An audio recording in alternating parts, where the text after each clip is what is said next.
Soekarno pernah mengatakan bangsa yang besar adalah bangsa yang dapat menghargai jasa para pahlawannya. Namun bagaimana di zaman modern seperti saat ini? Saya akan bertanya kepada masyarakat apakah mereka masih tahu kapan Hari Pahlawan dan bagaimana cara menghargai jasa para pahlawan. Tahu nggak Hari Pahlawan tanggal berapa? Nggak tahu. Nggak tahu. 10 Oktober. Tahu. Kalau salah nggak bisa. 10 November. 10 November lah, saya nggak tahu. Apa yang kurang tahu? Maknanya tahu nggak Hari Pahlawan itu apa? Ya tahu tak yang perang Inggris melawan Belanda itu apa ya?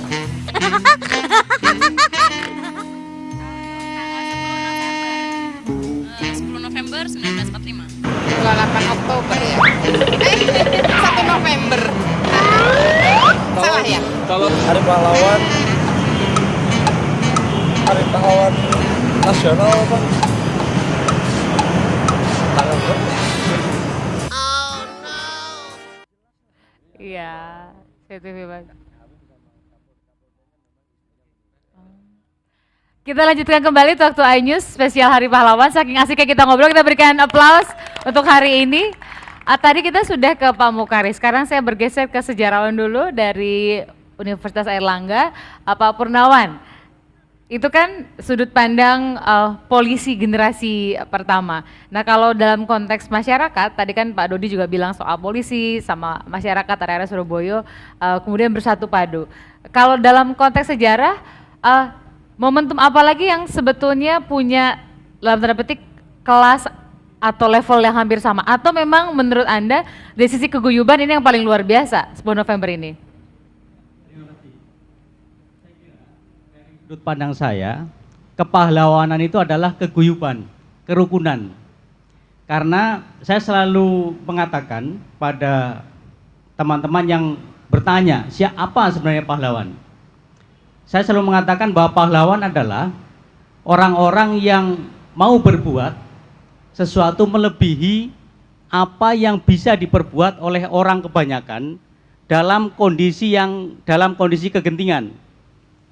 Jadi kalau orang itu mau bisa berbuat melebihi ketika orang lain tidak mau berbuat pada saat-saat yang genting, maka dia adalah pahlawan.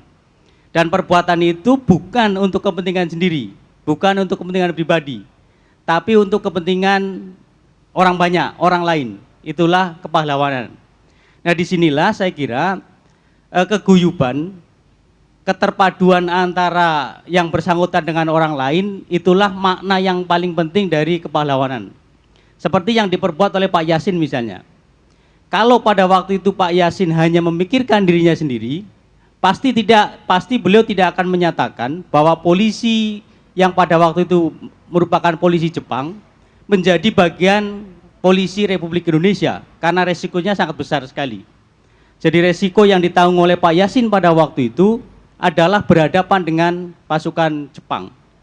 Tetapi karena Pak Yasin merasa bahwa tindakan beliau dalam rangka membela kemerdekaan adalah tindakan dalam kerangka persatuan dengan bangsa Indonesia itu, maka dia lakukan dengan sepenuh hati. Ini yang makna terbesar dari kepahlawanan. Nah saya kira tindakan-tindakan kepolisian selain apa yang dilakukan oleh Pak Yasin sangat banyak. Karena polisi tugas kesehariannya adalah mengayomi masyarakat. Maka banyak sekali saya kira tindakan-tindakan anggota kepolisian yang konteksnya adalah berbuat melebihi apa yang bisa dilakukan oleh orang lain.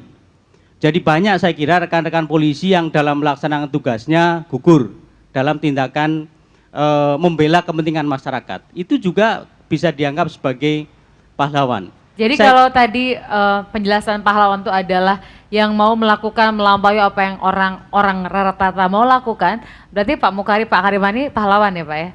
Pahlawan, karena beliau dalam konteks beliau ketika masih hidup, dia melakukan apa yang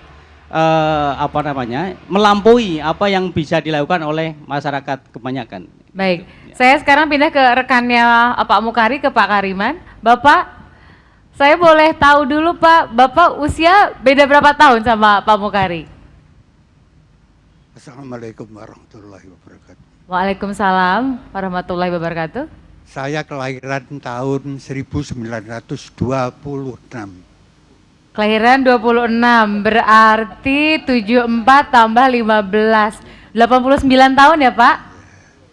Luar biasa loh, masih sehat. Ini betul-betul generasi pertama polisi, tepuk tangan buat kedua beliau.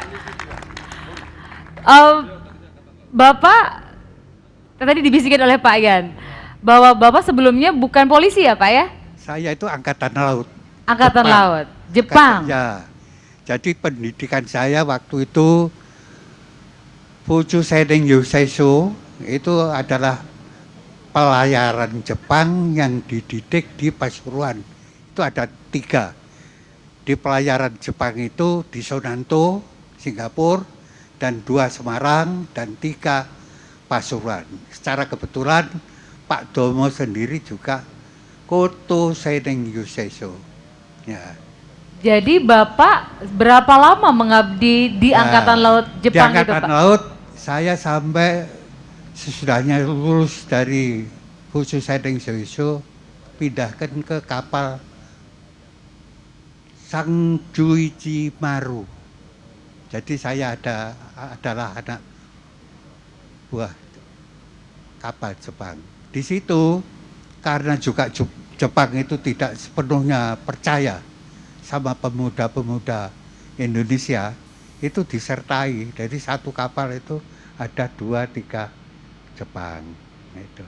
Jadi pada tahun 45 berarti usia Bapak masih 19 tahun ya Pak ya? 19 tahun. Nah, Jadi itu kalau saya ceritakan, itu ya semuanya itu perang saja. Apalagi dengan adanya perjalanan saya 70 tahun itu, waktu itu 19 tahun itu saya sudah dapat di kapal Sangjuichi Maru, kapal Jepang. Jadi itu sudah pertempuran laut itu waktu itu. Karena itu kapal itu juga semi militer, dipersenjatai juga. Jadi waktu kita pengiriman ya logistik Jepang ke Sumatera itu di Selat Sunda itu juga sudah pertempuran laut. jadi ada pertempuran laut. Iya, pertempuran laut itu. Jadi Bapak dulu usia 19 tahun ya Pak ya? Ini Iya. mengingatkan loh kepada remaja-remaja 19 saat ini. tahun, iya. Harus malu yang tawuran. Karena beliau-beliau di usia yang luar biasa itu bukan tawuran tapi bertempur melawan penjajah. Iya. Bapak mulai kemudian beralih bergabung dengan kepolisian, Nah, berarti itu momentumnya apa Pak? ceritanya panjang. Saya pada waktu itu dimelarikan kapal, kan heran, ya, melarikan kapalnya Jepang gitu. Bapak melarikan kapal Jepang? Iya, yang dipimpin oleh O.P. Kuseno, kapten. Yang Dari mana ke mana Pak? Dari Pasar Ikan ke Cirebon, daerah RI, karena kita tidak mau dijajah. Waktu itu proklamasi kemerdekaan Bung Karno, saya kebetulan masih di Tanjung Priok itu. Jadi Jepang kita turunkan dan kita mau tidak mau juga menghindari daripada Inggris masuk. Saya melarikan kapal itu langsung ke Pasar Ikan. Sus Kapten Kusno itu mempunyai ide karena juga masih muda-muda itu. Saya sendiri juga belum nikah itu ya. Jadi betul-betul itu kita larikan ke Cirebon. Di kapal Jepang itu kita serahkan kepada RI. Jadi kapal direbut, dibawa ke Cirebon lalu diserahkan kepada Republik? Republik. Cirebon masih daerah Republik. Jakarta sudah, Inggris sudah masuk sama nikah apa itu sudah masuk. Nah, terus di situ saya izin sama Kapten O.P. Kuseno, saya akan masuk arteri. Itu satu-satunya pembentukan Angkatan Laut Republik Indonesia adalah di Tegal. Di Tegal? Iya, Tegal itu Pangkalan 4. Saya masuk arteri dan Korps Marinir di bagian pendaratan. Baik. Jadi, ya di situ. Baik Bapak, ini luar biasa, boleh pakai mikrofon Gus Ipul? Ini termasuk tindakan kepahlawanan kalau menurut sejarawan kita. Jadi ambil alih kapalnya Jepang, bawa lari supaya tidak buat menjajah Indonesia. Dan itu usia masih 19 tahun loh. Umur 19 Luar biasa, nyali-nyali pemuda di Itu. masa itu. Kita berikan aplaus kepada Saya kira beliau-beliau. perlu Usia dikasih 89, usia gelar 90. pahlawan ini. Perlu. Dikasih Perlu. gelar pahlawan. Kita Aduh, memang dulu itu nggak memikirkan begitu, itu nggak memikirkan. nggak mikir selamat, nggak mikir hidup gitu ya Pak ya? Iya, jadi Mau mati-matilah iya, gitu ya demi apalagi- bangsa dan negara. Apalagi dalam pengisian kemerdekaan ini, di waktu itu Bung Karno, ya kalau Bung Karno perintah ke sini, harus kita ikuti. Itulah luar biasanya ya. Bagaimana leadership itu betul-betul bisa membawa seluruh anggota masyarakat, pasukannya untuk mau Ya. bersama-sama memperjuangkan apa yang kita sama-sama yakini benar. Kita satu segmen lagi Gus Ipul. Kita akan menutup nanti segmen terakhir dengan apa yang harus kita bawa dari tahun sekarang ke depan dengan semangat kepahlawanan. Jangan sampai kita membuat Pak Mukari, Pak Kariman dan veteran-veteran di seluruh Indonesia yang masih hidup kemudian bersedih karena apa yang dibayangkannya tidak terjadi saat ini. Sesaat lagi. 89